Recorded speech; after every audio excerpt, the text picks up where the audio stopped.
Hello everybody, and today for my Ninja Turtle review, we are doing Worlds Collide Part 2. So this is where we finally meet Agent Bishop in person when he captures the turtles in the Fugitoid.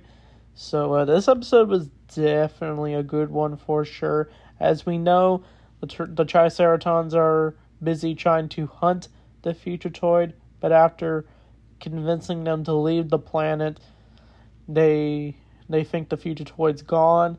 But once he does arrive, it becomes a whole other battle to figure out how to get the Fugitoid.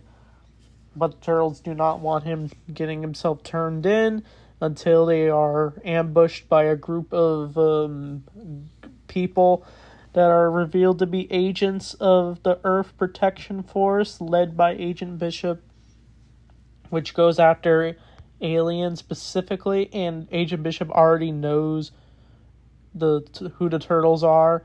So I was wondering if the turtles' cover was blown in this episode, but the way they take out some of the goons is, I almost thought it was gonna prove that their existence is exposed. But there is a later episode that explores this until the turtles are captured by Bishop and they're all restrained.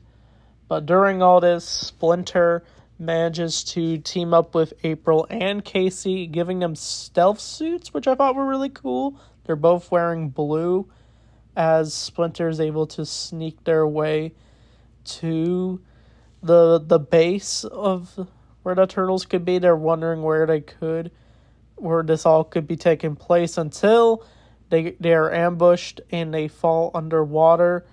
But Casey almost drowns during the fight when there's an invasion going on, but April's able to revive him, of course. And then that's where Casey says that he does spot like a strange beam of light that he saw during the battle. And of course, April doesn't believe him at first until they are able to swim underwater and they actually find their way to the turtles, who are brutally being interrogated by Bishop, who looks super creepy in this episode, where we finally do see the glimpse of him, like I said. But we don't really learn his backstory until later in the episodes. But the way he wants to torture the turtles is just like, whoa, for the show. As I got this confession, I almost thought Agent Bishop would be voiced by Steve Bloom, since I thought their voices sounded a little familiar, but it's actually a different voice actor, since this show did have non-union voice actors. But the way the Bishop sounds, it sounds perfect, since this is easily my favorite version of Agent Bishop. The 2012 one where he's revealed to be an Utron, I thought was cool, but I feel like this version is the definitive version of Agent Bishop. I know some people were complaining about the recent Bishop, where they gender swapped the character, and of course people were mad about it, but I ignored those people, of course. But that one was okay. I did like the new take on the character for that version too, but when I think of Agent Bishop, like I said, it's definitely this version, as he is deadly, and he's willing to get the job done, and he's willing to just get information out of anybody. That's what makes the character so terrifying and most underrated. But also, it's revealed that Agent Bishop also has Letterhead hostage, and Mikey is shocked by this, and they decide that they're going to try to find a way to let Letterhead go, because he's been tortured the entire time. Because last time we saw him, he sort of sacrificed himself. That's from what I remember in the earlier episodes. But once the turtles almost get torn apart, they are rescued by Splinter, Casey, and April, and they try to fight Bishop off with the help of Letterhead, who is still recovering.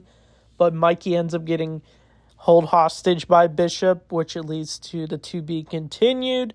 But I already know what happens, as I think this the third part's like the last part of this Worlds Collide arc. But this episode was definitely really good. It was definitely interesting because of Agent Bishop. But surprising we didn't get too many scenes with the Triceratons where they do get invaded, which is also revealed that one of the enemies that the turtles met while on their space mission, he has returned, and it turns out he's working with Agent Bishop. If you watch the episode, you probably would know who I'm talking about. But I probably give this episode probably a 7 or 8 out of 10. But the next few arcs of the show is where the show gets wildly different from the usual stuff we see in the Turtles lore. More like the Mirage comics for sure. So be on the lookout for that. So anyway, thanks for watching. And Turtle Power.